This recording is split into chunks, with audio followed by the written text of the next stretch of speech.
रेणुका सुकन्या बैठी है और वहीं से संत का निकलना हो रहा। विरक्त थे, शिव के परम उपासक थे। उनके मुख से नित्य प्रति ओम नमः शिवाय, ओम नमः शिवाय, ओम नमः शिवाय, ओम नमः शिवाय जपा करते थे।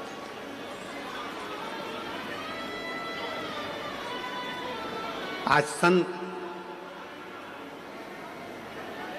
भिक्षा मांगने के लिए रेणुका और सुकन्या के घर पर पहुंच गए।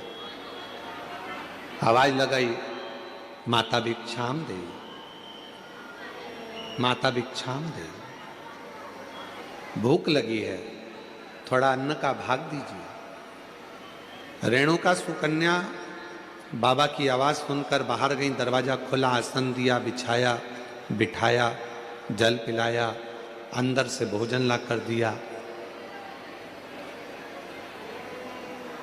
पूजा की तैयारी कर रही थी शिव मंदिर जाने के लिए सुकन्या, और बाबा की दृष्टि पड़ गई उस पूजन की थाली पर।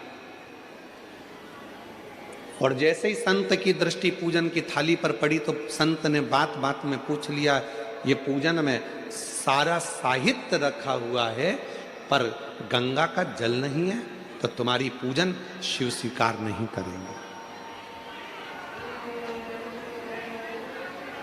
ये संत ने कह दिया रेणुका और सुकन्या से, आपकी पूजन में, आपकी पूजा की थाली में गंगा का जल नहीं है तो शिव इस पूजन को स्वीकार नहीं करेंगे। अब तो संत कहकर चले गए। सुकन्या की बुद्धि में वो बात बैठ गई और सुकन्या माँ के चरणों में प्रणाम कर कर बोली कि मुझे गंगा का जल चाहिए, मुझे गंगा का जल चाहिए। बाबा कहकर गए हैं, संत कहकर गए हैं कि जब तक गंगा का जल पूजन की थाली में नहीं होगा तब तक शिव प्रसन्न नहीं होंगे, शिव इस पूजन को स्वीकार नहीं करेंगे। अगर भगवान शंकर को पूजन स्वीकार करना है, अगर भगवान शंकर को पूजन स्वीकार करना है तो गंगा का जल का होना जरूरी है। स्कंद पुराण कह रही है कि सुकन्या और रेणुका दोनों आंखों में जल भर ली। कहा, एक काम करो सुकन्या, तुम गंगोत्री चली जाओ और गंगा जी के उद्गम से गंगा जी का जल लेकर आ जाओ। जाओ। सुकन्या हाथ जोड़कर बोली, मां मैं अकेली कन्या, मैं अकेली स्त्री गंगा का जल लेने के लिए कैसे जाऊंगी?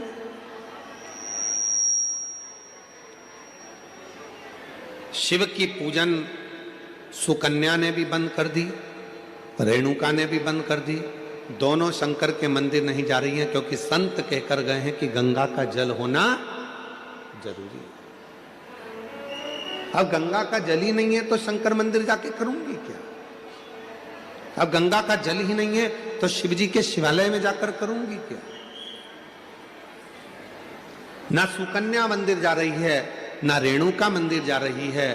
तभी मेरे ओघड़ दानी ने ध्यान दिया और आज भगवान शंकर का चेहरा कुछ उतरा हुआ था तो नंदी ने पूछ लिया, प्रभु क्या बात है, आज आपका मुख उतरा हुआ है, आज आपका चेहरा उतरा हुआ है, प्रभु क्या बात है? भगवान देवादिदेव महादेव ने कहा, नंदी, एक रेणुका और एक सुकन्या एक गांव में निवास करती हैं, उनके पास में जो होता है वो मेरा श्रृंगार करती हैं, पूजन करती हैं। एक संत भिक्षा मांगने के लिए आए थे और वो उनको ज्ञान देकर चले गए, उनको बताकर चले गए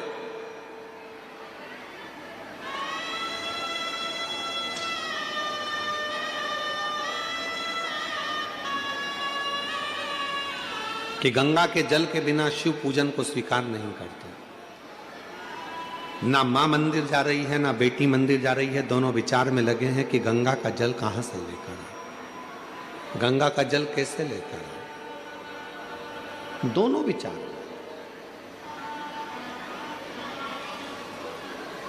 और उन दोनों के जल के बिना मैं फीका हूं। तभी भगवान शिव के पास से नंदी दौड़ कर गए। आप चिंता मत करो, आपका चेहरा उतरा हुआ देखकर, मुख उतरा हुआ देखकर मुझे अच्छा नहीं लग रहा। दौड़ कर गए नंदी, और नंदी ने जाकर एक साधु का रूप रखकर पहले तो संत को समझाया कि गंगा का जल की मूलता नहीं, मूलता है शिव भक्ति की। जाओ जाकर सूचित करो। संत मानते नहीं थे तो नंदी ने अपना असली विग्रह धारण किया। बड़े बड़े सींग, बड़ा विराट सा स्वरूप नंदी का, बड़ा विराट सा स्वरूप।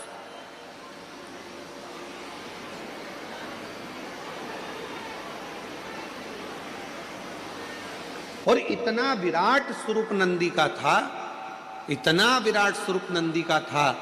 नंदी जैसे ही सामने जाकर उस संत के खड़े हुए और अपनी पूंछ का एक बाल संत के ऊपर जो घुमाया, इतने में संत जमीन पर पड़ गए।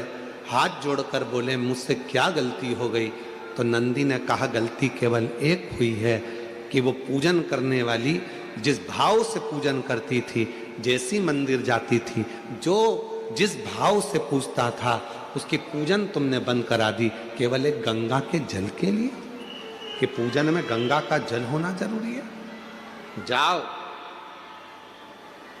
नंदी ने कहा, संत, ए साधु, जाकर वो रेणुका और सुकन्या से जाकर कहो कि जब शंकर भगवान के ऊपर एक लोटा जल चढ़ता है, जब शिव जी के ऊपर पानी की एक बूंद गिरती है, जब शंकर भगवान के ऊपर अगर कोई साधारण जल भी चढ़ता है तो वो शंकर के ऊपर चढ़ा, और जैसे उनके शिवलिंग पर चढ़ा, जटा से लगा, तो वो अपने आप गंगा जल बन जाता है। अलग से गंगा जल की जरूरत नहीं, मूल है आपके हृदय का भाव, हृदय का।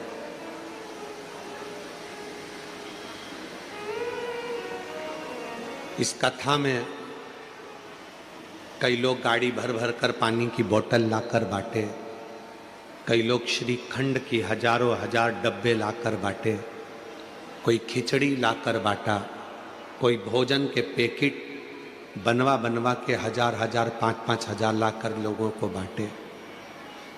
और उसी बीच में कोई कोई ऐसा भी था जिसके पास में कुछ नहीं था, तो 10 रुपए की टॉफी खरीद कर उसने वो भी बांटा। कोई ने 5 रुपए का बिस्कुट खरीद कर बांटा।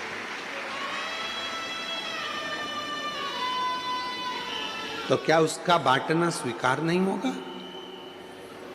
क्या उसका बांटना स्वीकार नहीं है?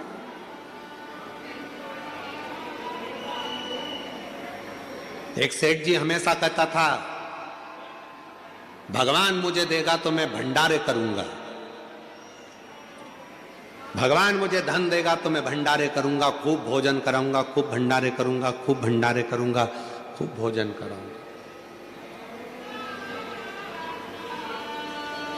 अगर भगवान मुझे देगा तो मैं भंडारे करूंगा। पर एक शुभ भक्त आया, उस भक्त ने आकर कहा, सेठ जी तुम कहते हो कि भगवान मुझे देगा तो मैं भंडारे करूंगा, तुम्हारे पास में कुछ हो तो अभी भंडारा कर दो। धन ही नहीं है, पैसा ही नहीं है, तो मैं भंडारा कैसे करूं? शिव भक्त ने कहा, भंडारा वो नहीं कि 10,000 लोगों को भोजन कराऊंगा तो भंडारा होगा, 50,000 लोगों को भोजन कराऊंगा तो भंडारा होगा।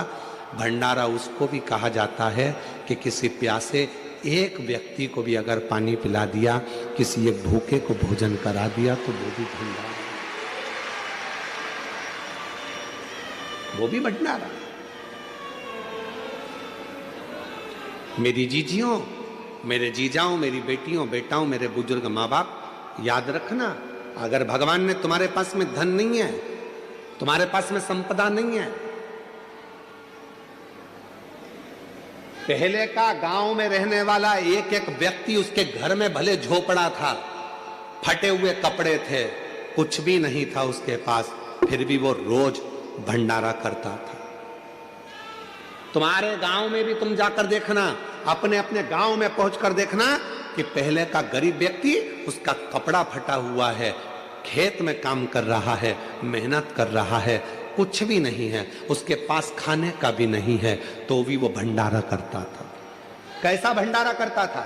अपने घर से थोड़ा सा चून लेकर जाता था, थोड़ा सा आटा, थोड़ी सी शक्कर मिला के लेकर जाता था, पीपल के पेड़ के नीचे थोड़ा थोड़ा डाल देता था, हजारों चींटियां आती थी, खाकर चली जाती थी, वो भी भंडारा हो जाता था।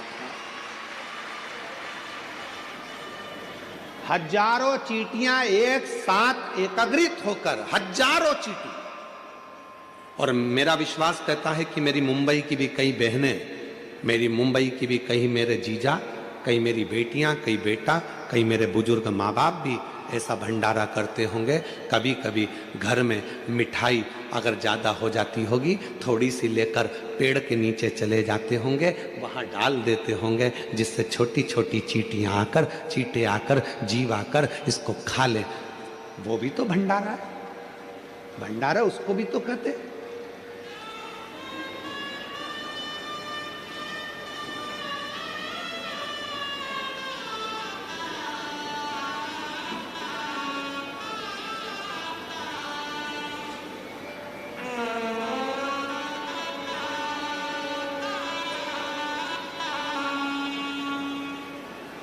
लगभग 34 साल पहले एक संत से मिलना हुआ था नर्मदा जी की परिक्रमा पर। जब हमने नर्मदा परिक्रमा करी थी तब एक संत से मिलना हुआ था, फिर उस संत का दर्शन कभी नहीं हुआ। 34 से 38 साल के पहले की बात होगी, एक संत का दर्शन। कोई पैसा देकर जाते थे, वो पैसा नहीं लेते थे, कोई कपड़ा देकर जाते थे, वो कपड़ा नहीं लेते थे, कोई धन देकर गए तो धन नहीं लेते थे। हर 4 महीने में वो भंडारा करते थे। और भंडारा धन का नहीं करते थे, भंडारा अन्न का नहीं करते थे, भंडारा भोजन का नहीं करते थे, क्योंकि ये धन अगर ले लूंगा, किसी को अगर भोजन कराऊंगा तो पैसा तो दूसरे का है, फायदा मेरा क्या होगा। तो वो भंडारा ना अन्न का करते थे, ना धन का करते थे, ना वस्त्र का, ना वैभव का करते थे। मां नर्मदा की गोद में रहते थे, शिव की भक्ति करते थे। बड़ा दुर्बल पतला सा शरीर था और शूलपाणेश्वर क्षेत्र में उनका निवास था। शिव मंदिर